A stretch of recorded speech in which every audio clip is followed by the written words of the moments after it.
moi. Coucou, ça va? T'avais pas ton contrôle de maths, là?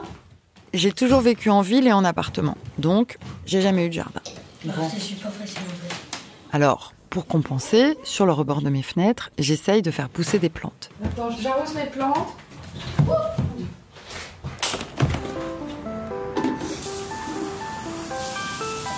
C'est souvent des trucs que je trouve en me promenant dans les squares ou les cimetières. Je cueille des morceaux de tiges, je les mets dans un verre d'eau, j'attends que ça fasse des racines et je les repique dans mes bacs.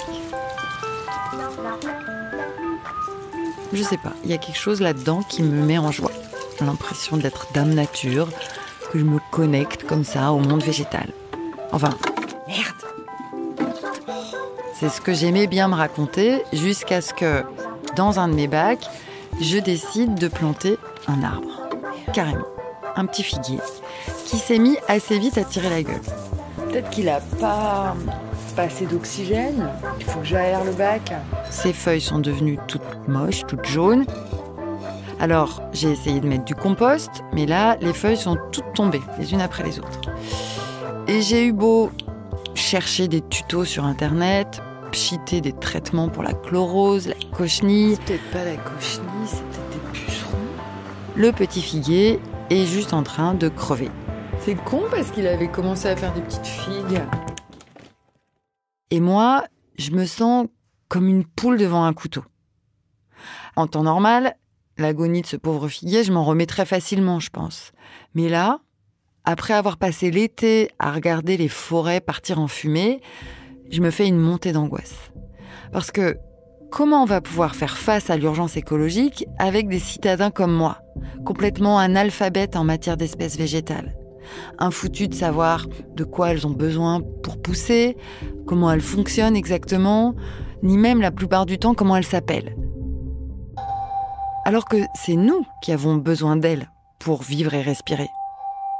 Vivons heureux avant la fin du monde.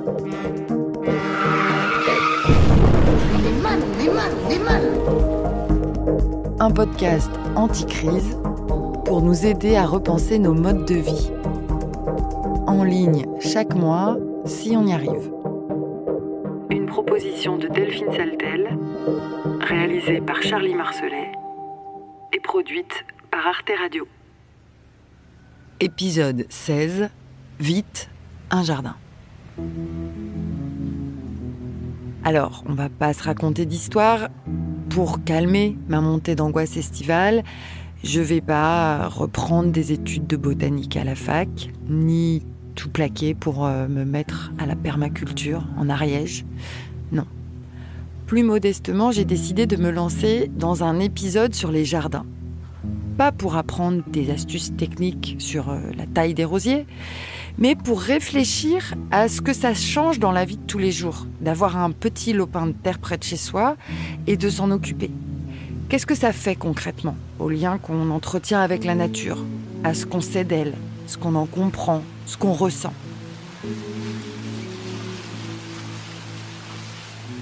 Je suis d'accord que, à l'échelle de la catastrophe planétaire, la 6e extinction des espèces, le réchauffement climatique, un jardin, à première vue, ça peut sembler dérisoire, minuscule. Mais justement, je me demande si ça peut pas être l'inverse. Pour développer une relation profonde, physique, pratique, avec les arbres, les fleurs, les légumes, tout ce qui pousse autour de nous, finalement, est-ce que c'est pas la juste dimension, un jardin ? Un espace à notre mesure et à notre portée, pour sortir de l'apathie, se mettre les mains dans la terre, agir, bref, essayer d'être à la hauteur de ce qui nous arrive.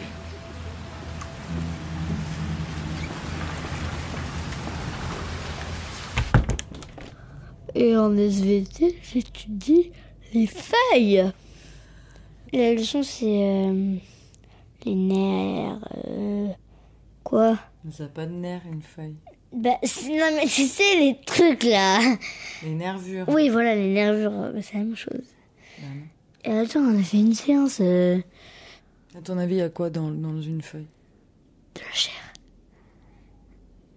Un peu de sang. Ça rigole. C'est un végétal. C'est un végétal, mais c'est toujours un être vivant. Madame Fontenoy a beaucoup insisté sur ça. La première question que je me suis posée, c'est comment on en est arrivé là, à ce stade d'ignorance. Je veux dire les urbains occidentaux en général, incapables, comme ma fille ou moi, de faire la différence entre un saule et un frêne, par exemple. Ou, je sais pas, de greffer un cerisier. Alors, il faudrait sans doute remonter jusqu'au néolithique pour comprendre ce qui nous est arrivé. Et moi, pour l'instant, je me suis contentée de lire « Sous les pavés, la terre », le livre d'une jeune géographe qui s'appelle Flaminia Padéou. Flaminia Padéou, elle travaille sur un cas un peu particulier, les jardins potagers en milieu urbain. Mais au début du livre, elle fait un rembobinage historique vers le 19e siècle qui permet de comprendre que cette déconnexion entre les citadins et la nature, pour aller vite, elle est assez récente. Parce qu'avant la révolution industrielle, vivre en ville, c'était beaucoup plus champêtre qu'aujourd'hui. On a du mal à l'imaginer. Au 19e siècle, et si on prend l'exemple de Paris, c'est une ville où il y a encore énormément de jardins potagers dans la ville, vraiment dans Paris, mais aussi autour de la ville. Donc il y a ce qu'on appelle une ceinture maraîchère, où on a des maraîchers professionnels, mais aussi des gens qui ont leur potager, qui cultivent en ville ou en tout cas à proximité de la ville. Et il faut s'imaginer aussi beaucoup d'arrière-cours où il y a des plates-bandes qui sont cultivées, donc derrière la maison des individus, des familles, et avec par exemple des poules, des cochons, donc quelques animaux de la basse-cour qui permettent d'avoir des œufs, d'avoir du lait. Parce qu'il ne faut pas oublier que beaucoup de ces urbains qui sont venus en fait travailler en ville au moment de l'industrialisation viennent du monde paysan, donc avaient en fait des savoir-faire agricoles. Et donc on a tout un mouvement de migration des paysans vers les villes, mais du coup qui charrient avec eux leur savoir-faire agricole. Si on demandait à ces habitants des villes comment pousser les fruits et les légumes, il y avait peut-être qu'une infime minorité qui ne savait pas. Aujourd'hui, on est dans une situation qui est totalement inverse. Donc en fait, il y avait une plus grande proximité par rapport à ces éléments de nature et donc ces liens en fait entre espaces urbains et espaces ruraux. C'est pas seulement des questions spatiales et géographiques, mais c'est aussi des questions mentales, de représentation et d'imaginaire.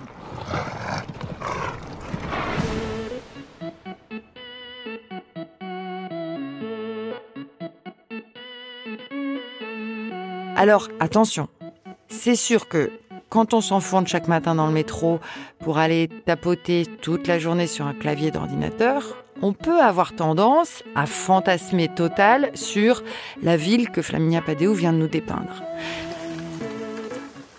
S'imaginer une vie au grand air où on pouvait bichonner ses courgettes en harmonie totale avec la terre nourricière. Alors qu'à l'époque, Flaminia Padéou me l'a bien fait comprendre, s'occuper d'un jardin potager, ça avait vraiment rien d'une communion panthéiste. Faut pas idéaliser ce rapport à la nature au 19e siècle et surtout pas le rendre romantique. Par exemple, une inquiétude en agriculture qui a vraiment traversé le temps, c'est les seins de glace, par exemple. Et ces 3 jours au moment du printemps qui, en fait, pour des raisons astronomiques d'orientation de la Terre, sont des jours où régulièrement, tous les ans, il y a des coups de froid, alors que c'est une époque où, en fait, les semis et les plantations ont déjà été faites, les plantations sont fragiles, et donc le moindre coup de gel peut être dévastateur. Donc ce rapport au climat, aux inquiétudes, rapport au sol aussi, à sa fertilité, c'est quelque chose qui a vraiment traversé le temps. On est toujours dans un rapport de composition, de cohabitation avec les éléments naturels. Quand on jardine, quand on cultive la terre, on est tout le temps en prise avec la nature. Et c'est vraiment une quête permanente de compréhension de comment la nature fonctionne. Voilà, c'est ça, je crois, qu'on a tendance à occulter aujourd'hui. Cette compréhension de comment la nature fonctionne, à l'époque, c'était une question de survie. Et donc, elle reposait aussi sur la peur de ne pas avoir assez de patates ou de haricots à bouffer pour l'hiver. Alors que de nos jours, en ville, cette dépendance alimentaire directe, on l'a perdue, pour notre plus grand confort, mais avec elle aussi, on a perdu ce qui nous connectait si concrètement aux espèces végétales, au sol sous nos pieds, à la pluie, au vent, aux écosystèmes, comme on dit maintenant. D'ailleurs, c'est drôle comme, à force de passer notre vie sur les écrans, on parle tout le temps de connexion. Flaminia Padéou, elle utilise un autre terme, plus juste et plus fort. Elle parle carrément de symbiose, entre la ville et la terre, pour montrer que le lien, il était organique. Au XIXe siècle, la ville, c'est un gisement de déchets organiques, mais aussi surtout d'engrais, grâce aux excréments, à la fois humains, mais aussi animaux. Pour avoir une terre qui soit riche, qui soit fertile, il faut amender la terre, c'est-à-dire lui apporter du fumier. Le fumier animal, en ville, connaît une sorte d'apogée au XIXe siècle. Le transport se fait à partir de la traction hippomobile. Dans Paris, on a partout des chevaux et donc on a partout du fumier. Il est collecté pour ensuite qu'il soit racheté par des maraîchers pour les épandre sur leurs terres. Quelque chose qu'on voit très bien dans le roman de Zola qui s'appelle Le ventre de Paris. Le personnage principal du roman, c'est Léal. Et on voit très bien comment ça fonctionne pour tout un ensemble en fait de production alimentaire. C'est vraiment une sorte de petit écosystème à lui tout seul. Où on voit que le modèle en fait qui prévalait à l'époque, c'était les maraîchers qui étaient autour de Paris, donc Nanterre, par exemple à Montreuil, qui partaient à l'aube avec leurs charrettes pour apporter leurs fruits et légumes au marché des Halles, qui les déposaient, qui ensuite chargeaient leurs charrettes de fumier et qui rentraient pour les épandre sur leurs terres. C'est ça qu'on appelle une sorte de métabolisme urbain qui fonctionnait à l'époque et qui permettait qu'il y ait des services rendus entre espace urbain et espace agricole.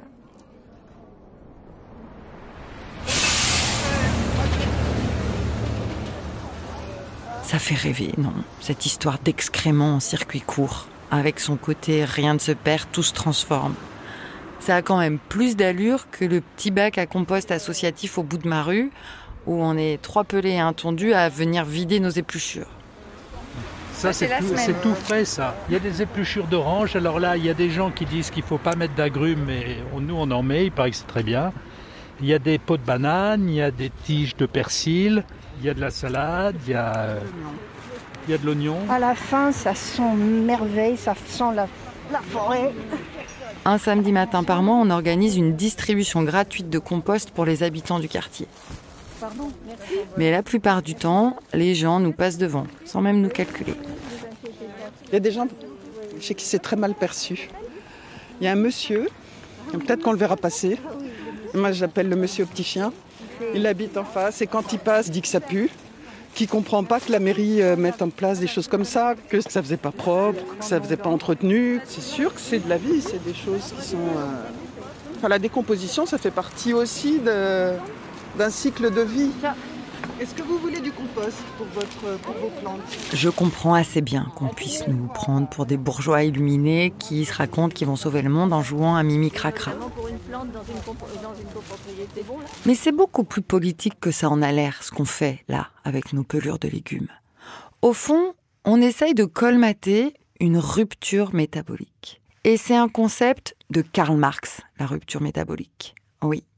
Karl Marx himself, celui de la lutte des classes et de l'opium du peuple. Il a été un des premiers à avoir identifié ce que le capitalisme et la révolution industrielle étaient en train de casser dans notre rapport à la nature.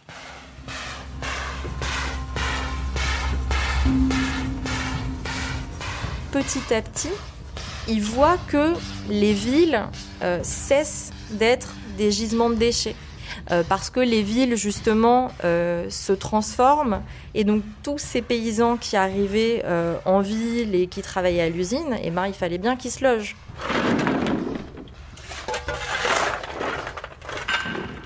Donc, il y a eu des politiques de construction de logements très importantes. Et ces immeubles et ces maisons, il faut bien les mettre quelque part. Et souvent, les espaces qui ont été choisis, c'était des espaces où il y avait des jardins et des terres cultivées, parce qu'on considérait qu'elles étaient finalement pas si importantes que ça. Et donc, on commence à basculer un petit peu dans un système où on conçoit la ville comme un espace non agricole. Et on considère aussi qu'elle doit être assainie et qu'en fait la présence d'animaux des fermes, de cultures qui peuvent attirer les rats par exemple, c'est aussi des espaces finalement qui doivent être éloignés de la ville, un peu mis hors les murs.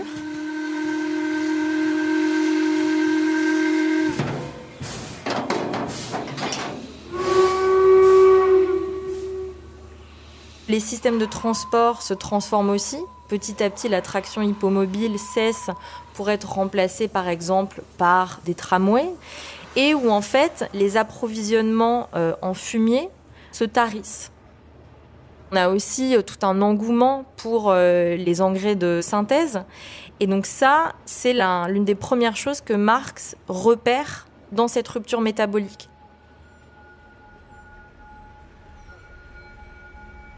Pour lui, la rupture métabolique, c'est à la fois de manière très concrète la rupture de flux organiques entre les villes et les campagnes. Mais c'est pas seulement ça. Lui, déjà, il l'encastre dans des questions importantes de transformation du capitalisme, d'emprise du capitalisme à la fois sur l'agriculture, mais aussi sur le développement de l'industrie. Et aussi parce que il le connecte à des questions en fait d'aliénation individuelle, à la fois par rapport au travail, mais aussi par rapport à la nature. Puisqu'en fait, ces nouveaux travailleurs dans les villes sont déconnectés de la nature et des espaces de production agricole dont ils sont issus. Ça, c'est une rupture anthropologique majeure que petit à petit, avec l'essor de la société urbaine, les habitants de ces villes se considèrent de plus en plus comme hors de la nature, loin de ces écosystèmes, alors qu'avant, ils en étaient beaucoup plus partie prenante.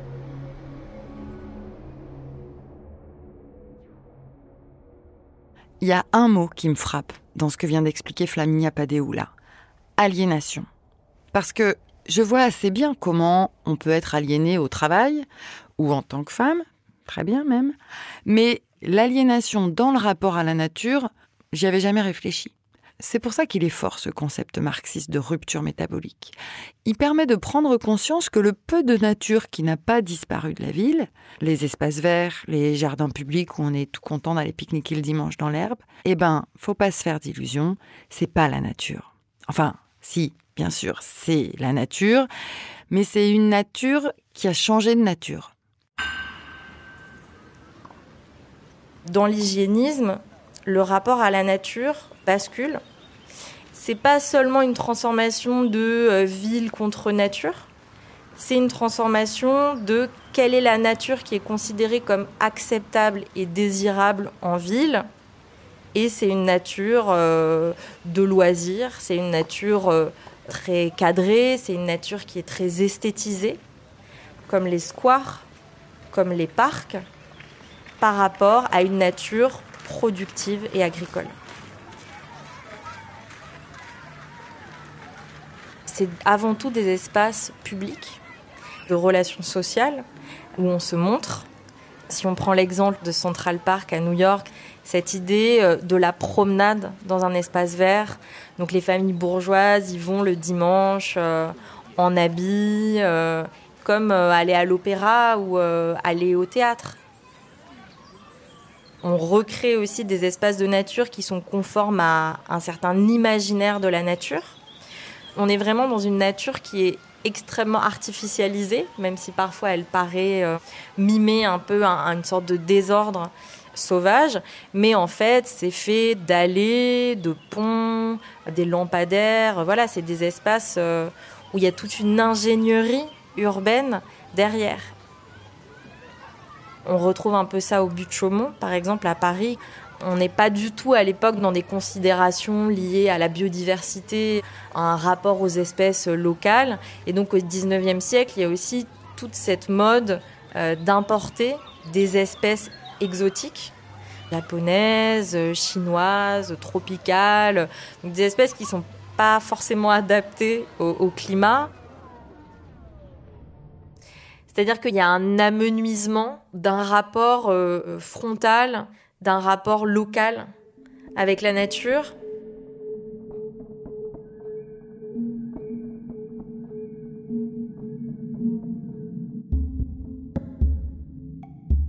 Le dernier exemple là, les arbres exotiques plantés en plein Paris, il m'a fait tilt. Parce qu'effectivement, au but de Chaumont, il y a des ginkgo biloba magnifiques. En ce moment, avec l'automne, ils sont jaunes vifs. Moi, je pourrais passer des heures à les regarder tellement c'est beau. On dirait de l'or. Mais par contre, je me suis jamais questionnée sur le problème de biodiversité qu'ils pouvaient poser, ces arbres. Pire même, j'étais persuadée que c'était ça la biodiversité, moi. Quand il y a plein d'espèces différentes dans le décor. Et elle est là, au fond, mon aliénation. Au moment même où j'ai l'impression d'être attentive à ces arbres, de les aimer, de les connaître, en réalité, je suis en train de faire un contresens, mais complet. La biodiversité, c'est pas juste une carte postale avec toutes les espèces qu'on peut inventorier, classer dans des cases, etc. Pour moi, c'est l'ensemble des espèces, animales, végétales, en interaction en permanence les unes avec les autres, mais aussi avec le milieu dans lequel elles vivent. Ce qu'on appelle les histoires naturelles, c'est-à-dire les histoires de relations entre les êtres vivants, à la fois les insectes, d'autres types d'animaux, les différentes plantes qui communiquent entre elles, les mycorhizes, tout ce qui se passe dans le sol, et dont nous, humains, on a de moins en moins connaissance, non pas parce qu'on ne nous les apprend pas, mais parce qu'on fait de moins en moins attention à ce qui nous entoure et on ne considère pas vraiment que c'est important, quoi.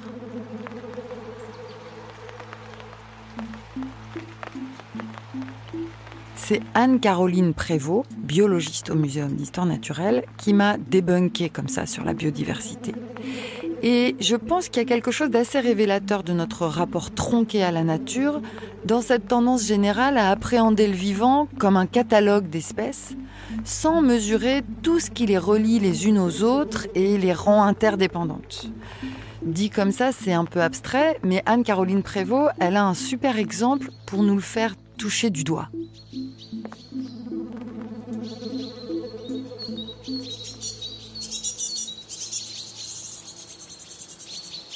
Vous connaissez les mésanges charbonnières ou les mésanges bleues. Voilà, elles sont absolument partout, dans les parcs urbains, dans les forêts, etc. Donc c'est une espèce généraliste, ça veut dire qu'elles mangent de tout. Sauf que pendant la saison de reproduction, les bébés mésanges sont nourris avec des chenilles, c'est-à-dire des larves de papillons, que les parents mésanges vont chercher dans les arbres pour ramener aux petits oisillons mésanges. Les chenilles, elles éclosent d'œufs qui ont été pondus par la femelle papillon en automne avant l'hiver. Et donc les œufs vont éclore en fonction de conditions de température au début du printemps. Les chenilles qui en sortent mangent les jeunes feuilles des arbres dès que les bourgeons ont débourré. Parce que c'est ces jeunes feuilles donc, qui sont les plus riches et qui sont les plus pauvres en tanins, qui sont des molécules qui ne leur plaisent pas.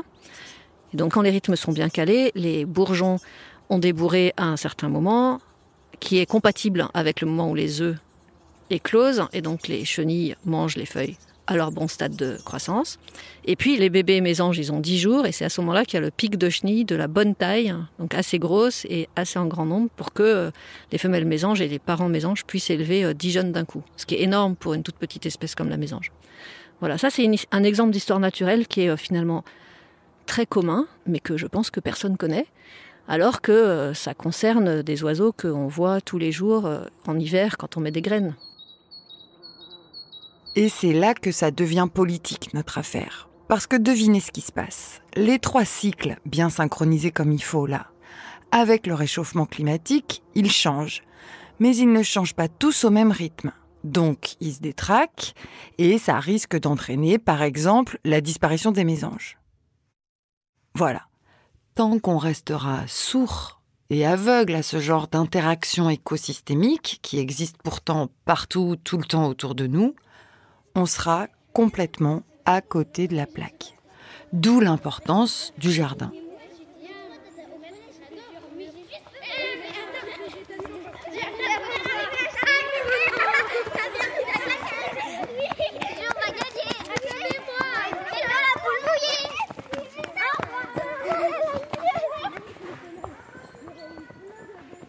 Enfin, les jardins, pour moi, du coup, ils ont un intérêt vraiment fondamental. C'est que ce sont des espaces qui sont conçus pour nous laisser des opportunités de rencontre avec le vivant.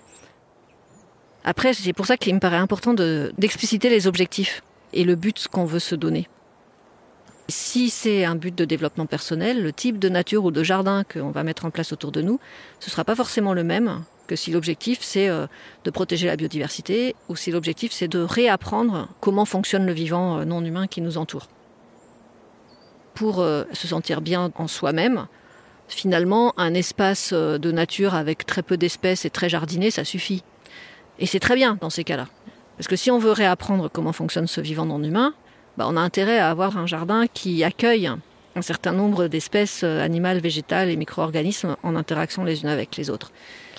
Et dans ce jardin-là, peut-être qu'on sera moins à l'aise et moins zen que dans un jardin qui correspond à nos normes sociales de beau jardin. Un beau jardin, actuellement encore, pour la majorité des Occidentaux ou des Français ou des Françaises, c'est pas un jardin qui accueille beaucoup de biodiversité. Parce que quand on accueille beaucoup de biodiversité, on accueille aussi des insectes qui piquent, on coupe pas trop l'herbe, donc ça fait assez vite des trucs un peu moches. Des espaces où on laisse faire un peu. Et puis d'autres espaces où on fait pas ça, parce qu'on a forcément toujours envie d'avoir des espaces où on peut s'asseoir dans l'herbe de façon un peu tranquille, où on peut marcher sans se faire piquer trop par des orties ou des choses comme ça. Donc tout ça peut être des espaces qui sont compatibles les uns avec les autres. Y compris dans un tout petit jardin privé, voire un tout petit square public dans une grande ville. Bon, Anne-Caroline Prévost vient de nous donner le programme possible d'un prochain épisode. Qu'est-ce que ça pourrait être un jardin politique, concrètement? À quoi ça ressemble? Qu'est-ce qu'on y plante? Comment ça se bêche? Et surtout, qu'est-ce qu'on y invente comme autre manière d'habiter la Terre? Oui, ça fait beaucoup de questions, mais il y a urgence pour les vieilles branches comme les jeunes pousses. Qu'est-ce que tu sais reconnaître comme arbre? Le chêne, par exemple, ça a plein de bois arrondis. Le marronnier, ça fait des marrons. Le pin, c'est comme un sapin. Vivons heureux avant la fin du monde est un podcast produit chaque mois par Arte Radio. Je sais reconnaître les iris, les jonquilles. Vous pouvez l'écouter sur son site, arteradio.com, son appli gratuite, SoundCloud, Deezer ou votre plateforme d'écoute préférée. Des cactus, des figuiers, des lavandes.